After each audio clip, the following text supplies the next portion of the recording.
What's going on, guys? Kai here. After Dahlia testing, I did a PvP tier list for all the fairies. I'm going to walk you through those. Let's get into it.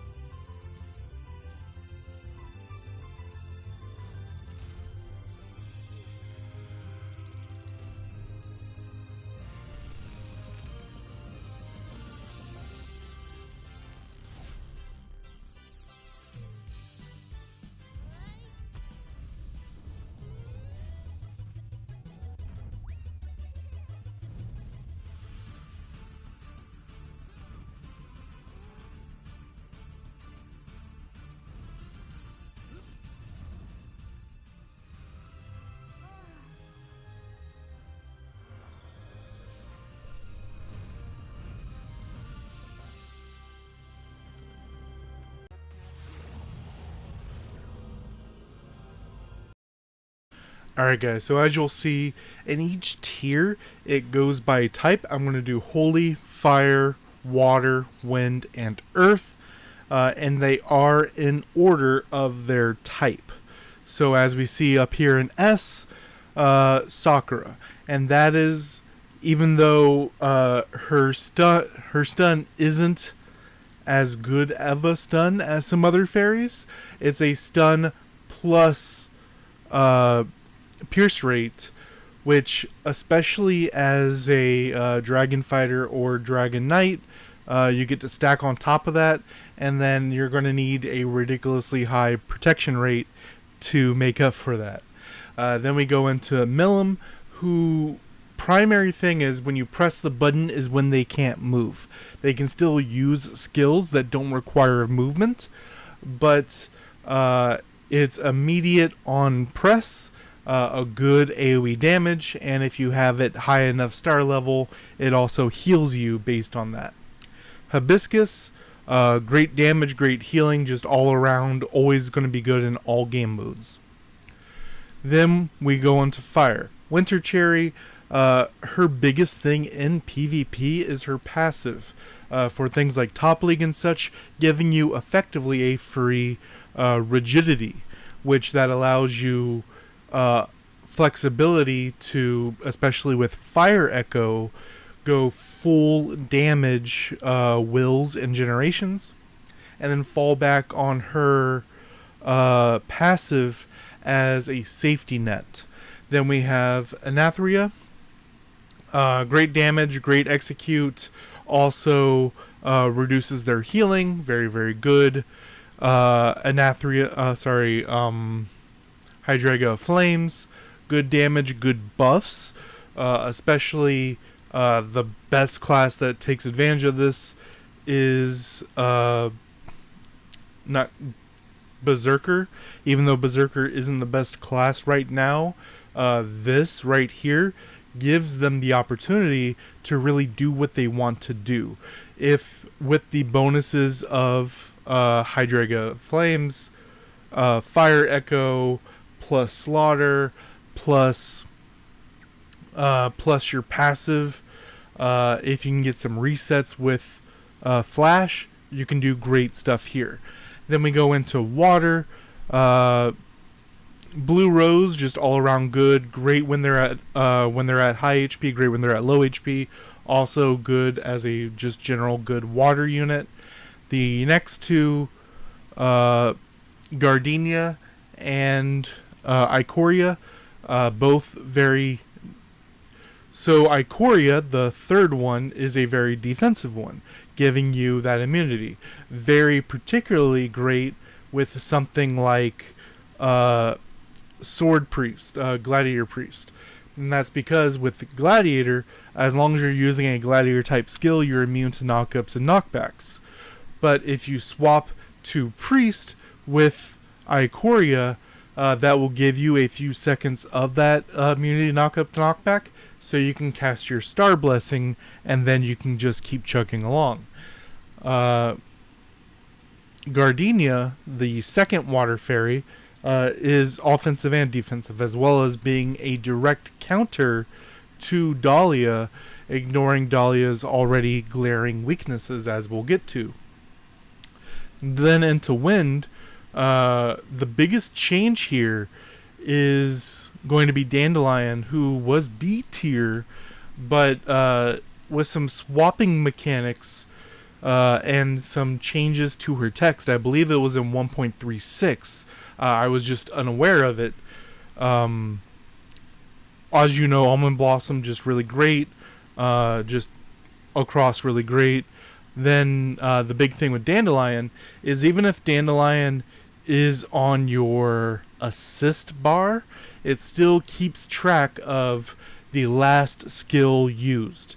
And then if you swap to a team with Dandelion on it, she will remember what she saw on your bench and then be able to get those bonuses, which is a big boost, especially when you're doing these fairy team changing, I call it fairy dancing effects.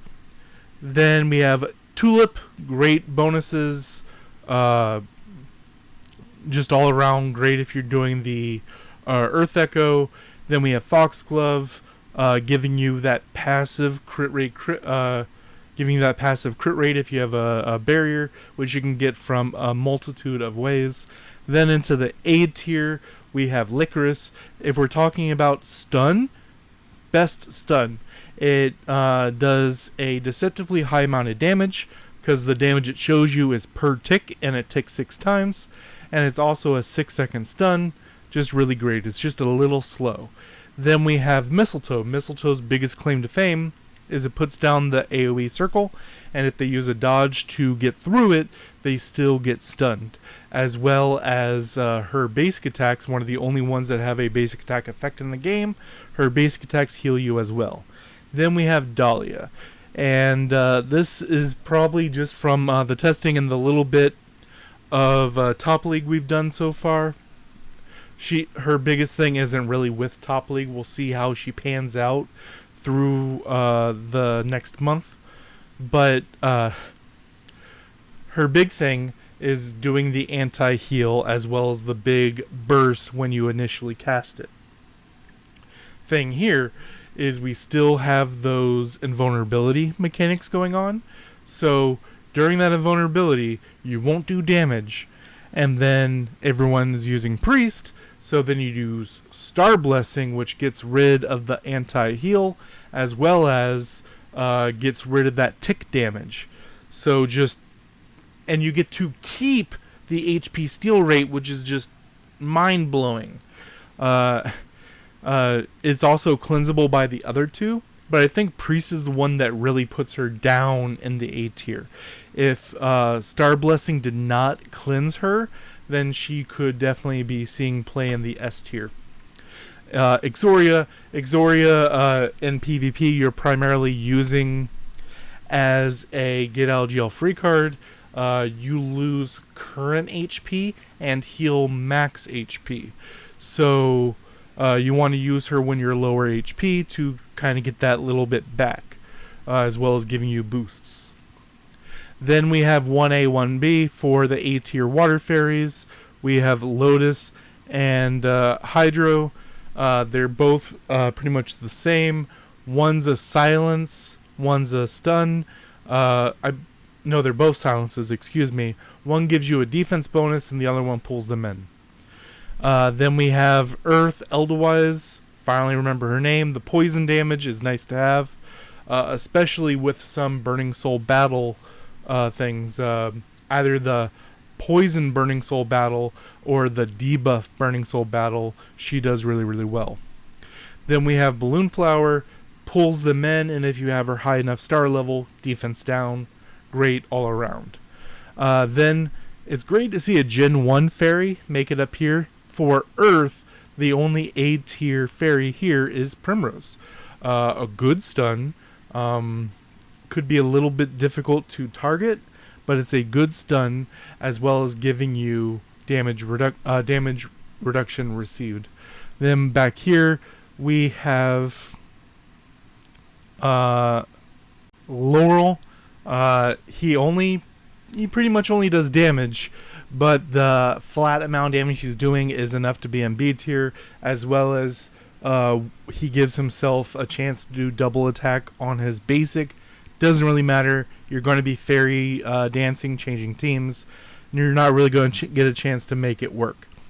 Then we have Rimuru. Rimuru steals buffs. I guess you could do something funny with the Dahlia thing if they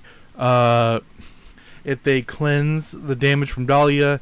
You can eat the HP steal rate that you gave them with Rimuru, which is funny, but ideally you would want to build either full fire or full holy. You could swap to holy and make use of that. That could be an interesting secondary thing here, but it's requiring something going wrong. You don't really want to plan around that. But it's a great support unit. If you don't have the highest damage, you can help your team by ripping some buffs. Then we have 1A and 1B of fire B tier fairies. We have Diablo, which is more single target, and Rose, which is more AoE. The biggest difference here is Diablo does flat damage out the gate, and then Rose does damage over time. Then we have Lavender, which has really fell because of that nerf they gave him a while ago. You put them to sleep and then walk away, and that's the only way you can use him now. If you're big enough and you accidentally hit someone, you're going to wake them up. But you can use him to sleep and walk away, especially in some game modes like Shrine. You can defend the peak and make some plays that way. Then we have the water fairy right next to him. I remember Viola. Viola. And her basics give them stacks, as well as her ultimate gives them stacks. And if they get 5 stacks, they get slowed. The ultimate also does an AoE damage and then a knockup, which is okay. It was a lot better when she was initially released. Obviously, has fell off since then. Hyacinth right here gives you cooldown. Always good to have, but just isn't really doing what the other wind fairies are. And then we have Mommy Carnation. Good AoE damage. Isn't as good as she used to be, but she's primarily PvE. Down here in C tier, we have pretty much the PvE fairies, Gypsophilia and Twins. Their main thing is PvE. You can get a little bit of Gypsophilia out in long PvP, such as Guild War or Shrine Peak, but not really much. You should be changing teams and going out doing other things. Then we have Fire right here, Chestnut Rose, which is primarily PvE, gives you bonus to monsters weak to fire. You're not really doing that in PvP. Right next to her, Camellia does damage, but the amount of damage is actually kind of comparable to Laurel, but being wind versus holy is a lot weaker. Then we have Marigold, very similar over here to Chestnut Rose, bonus damage to monsters weak to earth, as well as giving them a slow. And Daisy, which does a taunt effect, which if you attack someone other than me, she does a little bit of damage to you with the slimes, but the amount of damage is negligible. Then down here, we have Candok. She's a healer, but even the Fire SR Fairy heals more, which makes total sense. Let me know what you guys think of the PvP tier list down below. Till next time, guys.